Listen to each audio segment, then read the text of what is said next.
നമസ്കാരം. മലയാളി വാർത്തയിലേക്ക് സ്വാഗതം. ട്രംപ് ഒന്ന് വിറപ്പിച്ചപ്പോൾ ഖമേനിയുടെ മുട്ടിടിച്ചിരിക്കുകയാണ്. യുദ്ധം അവസാനിപ്പിക്കണം, ലോകത്തിന്റെ പല കോണുകളിലും സമാധാനം കൊണ്ടുവരണം എന്നുള്ള ഒരു ഉദ്ദേശത്തോടു കൂടി തന്നെയാണ് അമേരിക്കയുടെ പ്രസിഡന്റായി രണ്ടാമതും ചുമതലയേറ്റത്. അതിനുശേഷം അദ്ദേഹം നടത്തിയിട്ടുള്ള പല ചർച്ചകളും പ്രവർത്തനങ്ങളും അത്തരത്തിൽ ലോകത്ത് മുഴുവൻ സമാധാനം കൊണ്ടുവരുന്നതിന് കൂടിയുള്ളതായിരുന്നു. എന്നാൽ അദ്ദേഹത്തെ പ്രകോപിപ്പിക്കുന്ന രീതിയിലുള്ള പലതരത്തിലുള്ള അറ്റാക്കുകളാണ് ഇത്തരത്തിൽ ശത്രു രാജ്യങ്ങളുടെ ഭാഗത്തു നിന്നും ഉണ്ടാകുന്നത്. ഇപ്പോൾ കഴിഞ്ഞ കുറച്ച് ആഴ്ചകൾക്ക് മുമ്പ് ട്രംപ് അതിശക്തമായ രീതിയിൽ പല വെല്ലുവിളികൾ നടത്തിക്കൊണ്ടാണ് രംഗത്ത് വരുന്നത്. അതിൽ ഹൂത്തികൾക്ക് നേരെയുള്ള അതിക്രമങ്ങൾ വർദ്ധിപ്പിച്ചുകൊണ്ടിരിക്കുകയാണ്.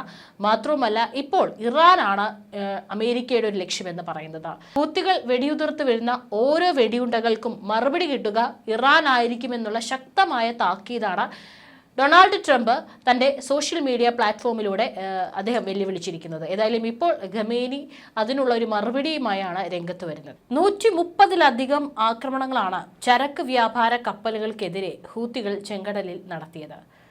പലതും തകർക്കുന്നു, ചിലത് അപ്പാടെ മുങ്ങിപ്പോയി.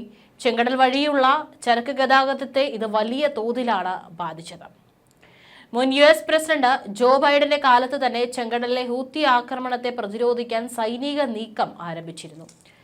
വിവിധ രാജ്യങ്ങളുമായി ചേർന്നുള്ള സംയുക്ത ഓപ്പറേഷനുകളും നടന്നിരുന്നു. പക്ഷെ അപ്പോഴും ഹൂത്തികൾ കപ്പലുകൾക്കെതിരെ ആക്രമണവും തുടർന്നു. മാർച്ച് 16-ന് അമേരിക്കൻ പ്രസിഡന്റ് ഡൊണാൾഡ് ട്രംപ് നേരിട്ട് നിർദ്ദേശം നൽകിയതിന്റെ അടിസ്ഥാനത്തിൽ ഹൂത്തികളെ ലക്ഷ്യമിട്ട് യമനിൽ നടത്തിയ വ്യോമാക്രമണത്തിൽ 50-ലധികം ആളുകളാണ് കൊല്ലപ്പെട്ടത്. ചെങ്കടലിൽ ഹൂത്തികൾ നടത്തുന്ന കപ്പലാക്രമണം അവസാനിപ്പിച്ചില്ലെങ്കിൽ യമന് മുകളിൽ തീമഴ പെയ്യുമെന്നും ട്രംപ് മുന്നറിയിപ്പ് നൽകിയിരുന്നു. ഹൂത്തികൾക്ക് ആവശ്യമുള്ള ആയുധങ്ങളെല്ലാം എവിടെ നിന്നാണ് ലഭിക്കുന്നത് എന്നുള്ളത് കൃത്യമായി അറിയാം. ഹൂത്തികളെ മാത്രമല്ല, സഹായിക്കുന്നവരെയും പിന്തുണയ്ക്കുന്നവരെയും ശിക്ഷിക്കുമെന്നാണ് ട്രംപ് കഴിഞ്ഞ ദിവസം മുന്നറിയിപ്പും നൽകിയത്. ഇതോടെ കഴിഞ്ഞ 2 വർഷത്തോളം ചെങ്കടലിൽ നടന്നുകൊണ്ടിരിക്കുന്ന കടൽ യുദ്ധം കരയിലേക്ക് കൂടി വ്യാപിക്കുകയാണ്. ഈ ഒരു പശ്ചാത്തലത്തിൽ ഭയന്നിട്ട് തന്നെയാവണം ഖമേനി തന്റെ കൈ കഴുകി ഹൂത്തികളെ കൈവിട്ടിരിക്കുകയാണ്.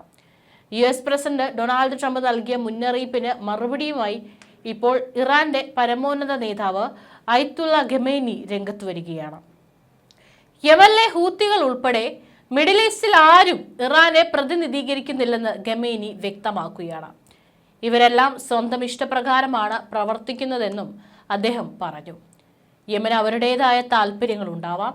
മേഖലയിലെ മറ്റ് തീവ്രവാദ ഗ്രൂപ്പുകൾക്കും അവരുടേതായ ലക്ഷ്യങ്ങൾ ഉണ്ടാവാം. ആരുമായും തർക്കമോ പോരാട്ടമോ ഞങ്ങൾ ആരംഭിച്ചിട്ടില്ല. ആരെങ്കിലും ഞങ്ങൾക്കെതിരെ വരികയാണെങ്കിൽ അവർക്ക് കനത്ത തിരിച്ചടി നൽകുമെന്നും ഖമേനി പറഞ്ഞിരിക്കുകയാണ്. അതായത് ഖമേനി ഇപ്പോൾ ഭയപ്പെട്ടതുകൊണ്ട് തന്നെയാണ് ഇങ്ങനെ ഒരു മറുപടി പറഞ്ഞുകൊണ്ട് രംഗത്ത് വരുന്നത്. ഇതിനോടകം ഇസ്രായേലിന്റെ ആക്രമണ രീതി എടുത്തു നോക്കുകയാണെങ്കിൽ പ്രധാനപ്പെട്ട തന്ത്ര തലവന്മാരെ എല്ലാം തന്നെ വകവരുത്തി കഴിഞ്ഞു. ഇനിയിപ്പോൾ ഖമേനി കൂടി ശേഷിക്കുന്നുണ്ട്. അതുകൊണ്ട് തന്നെയാണ് ഖമേനി ഇപ്പോൾ യുദ്ധം വീണ്ടും സംഘർഷഭരിതമാകുന്ന സാഹചര്യത്തിൽ തങ്ങളുടെ കൈ കഴുകി ഇപ്പോൾ രംഗത്ത് വരുന്നത്. ഹൂത്തികൾ നടത്തുന്ന ആക്രമണങ്ങളിൽ ഇറാനെ കുറ്റപ്പെടുത്തി US പ്രസിഡന്റ് ഡൊണാൾഡ് ട്രംപും കഴിഞ്ഞ ദിവസമാണ് രംഗത്ത് വന്നത്. ഹൂത്തികൾക്ക് ആയുധം നൽകരുതെന്ന് ട്രംപ് വീണ്ടും ഇറാന് മുന്നറിയിപ്പ് നൽകിയിരുന്നു. ഹൂത്തികൾക്കുള്ള ആയുധങ്ങളും പിന്തുണയും ഇറാനെ കുറച്ചിട്ടുണ്ടെന്നും തെളിവുകൾ നൽകാതെ ട്രംപ് അവകാശപ്പെട്ടു. ഹൂത്തികൾക്ക് ആയുധം നൽകുന്നത് പൂർണ്ണമായും ഇറാൻ ഉടൻ അവസാനിപ്പിക്കണമെന്നും അദ്ദേഹം ആവശ്യപ്പെട്ടിരുന്നു. യമൻ ആസ്ഥാനമായ ഹൂത്തി വിമതരെ ഉന്മൂലനം ചെയ്യുമെന്ന് മുന്നറിയിപ്പ് നൽകി US പ്രസിഡന്റ് ഡൊണാൾഡ് ട്രംപ് രംഗത്തു വന്നത് വലിയ ചർച്ചയായിരുന്നു.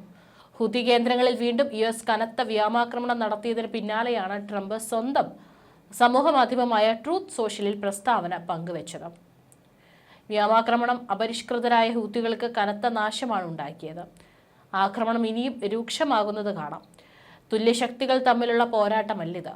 ഒരിക്കലും അങ്ങനെ ആകില്ലെന്നും ട്രംപ് വ്യക്തമാക്കി. ഇതോടെയാണ് ഹൂത്തികളെ തള്ളിപ്പറഞ്ഞ് അയത്തുള്ള ഖമേനി പറഞ്ഞത്. ഒരു ദശാബ്ദത്തിന്റെ ഏറെയായി സൗദി നേതൃത്വത്തിലുള്ള സഖ്യവുമായി ഹൂത്തികൾ ഏറ്റുമുട്ടുകയാണ്.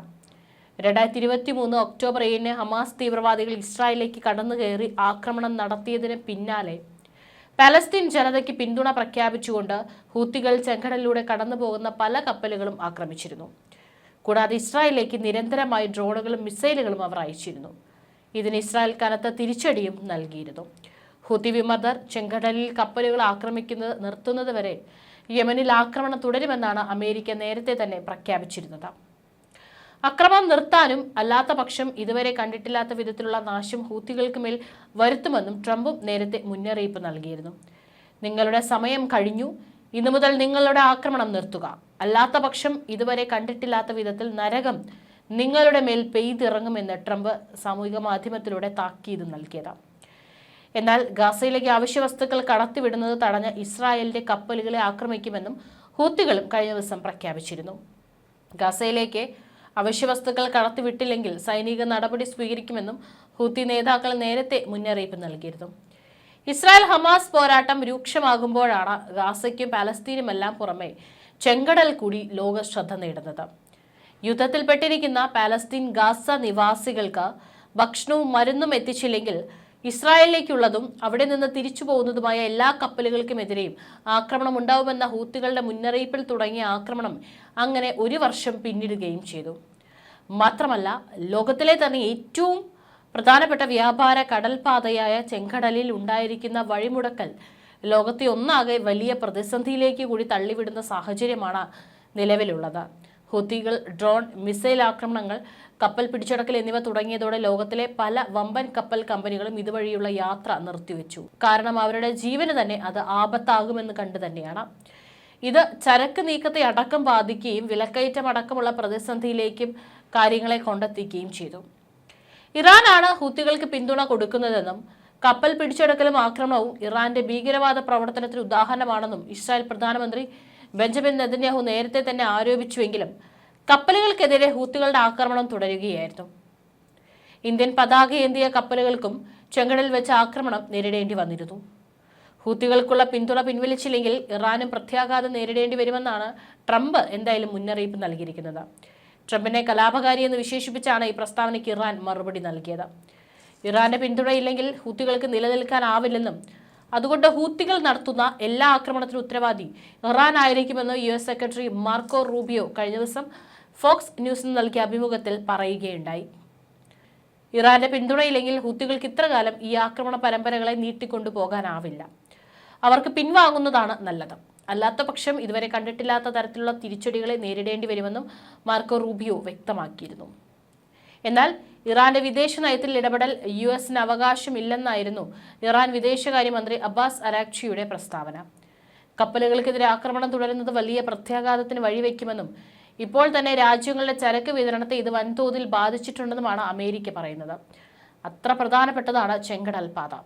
ചെങ്കടലും ഇന്ത്യൻ മഹാസമുദ്രവും തമ്മിൽ വേർതിരിക്കുന്ന യമന്റെ അധീനതയിലുള്ള ബാബർ അൽ മാൻഡബിന്റെ പരിസരമാണ് ഹൂത്തികൾ കപ്പലാക്രമണത്തിന് തിരഞ്ഞെടുക്കുന്നത്. ഇന്ത്യയുടെ മാത്രം 20% ചരക്ക് നീക്കം ഇതുവഴിയാണ് നടക്കുന്നത്. മൊത്തം ലോക വ്യാപാരത്തിന്റെ 12% ചരക്കും ചെങ്കടൽ വഴി നീങ്ങുന്നുണ്ട്. ചെങ്കടലിൽ ഹൂത്തികൾ ചരക്ക് കപ്പലുകൾക്കെതിരെ ആക്രമണം തുടങ്ങിയതോടെ ഇതിന് പിന്നിൽ ഇറാനാണെന്നാണ് നേരത്തെയും അമേരിക്ക അടക്കമുള്ള രാജ്യങ്ങൾ ആരോപിച്ചിരുന്നത്. അന്നും ഇതിനെ ഇറാൻ നിഷേധിക്കുകയാണ് ചെയ്തത്. കപ്പലുകൾക്കെതിരെ ആക്രമണം കനത്തതോടെ ഇവയെ സംരക്ഷിക്കാനായി UK, Canada, France, Bahrain, Norway, Spain എന്നിവരടക്കം 20ഓളം രാജ്യങ്ങളുടെ പ്രതിരോധ സഖ്യത്തെയും അമേരിക്കയുടെ നേതൃത്വത്തിൽ നിയോഗിച്ചിരുന്നു. പ്രതിരോധ പ്രവർത്തനങ്ങൾക്ക് കൂടുതൽ രാജ്യങ്ങൾ എത്തണമെന്നും അമേരിക്ക ആവശ്യപ്പെട്ടിരുന്നു. യുദ്ധം 1.5 വർഷത്തോളം അടക്കുമ്പോൾ ഗാസ നാമാവശേഷമായ സ്ഥിതിയിലാണുള്ളത്. ആയിരക്കണക്കിന് ആളുകൾ ഗാസയിൽ കൊല്ലപ്പെട്ടു, പരിക്കേറ്റു. അതിലേറെ പേർ ഗാസയിൽ നിന്ന് പലായനം ചെയ്തു. യുദ്ധത്തിൽ വീടുകളും കെട്ടിടങ്ങളും താറുമാറായി.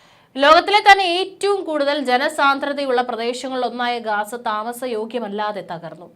വെടിനിർത്തലും ബന്ദി കൈമാറ്റും ഒരു വശത്ത് തുടരുകയാണെങ്കിലും യുദ്ധം പൂർണ്ണമായും എന്ന് അവസാനിക്കുമെന്ന് ഇപ്പോഴും പറയാറായിട്ടില്ല. താൽക്കാലിക വിരാമത്തിനപ്പുറം ഇരുകൂട്ടരും യുദ്ധത്തിന്റെ പേരിൽ പുകഞ്ഞുകൊണ്ടിരിക്കുകയാണ്. എങ്കിലും യുദ്ധം അവസാനിച്ചാൽ ഗാസയെ വീണ്ടെടുക്കാനുള്ള ചർച്ചകളും സജീവമായി തുടങ്ങിയിട്ടുണ്ടായിരുന്നു.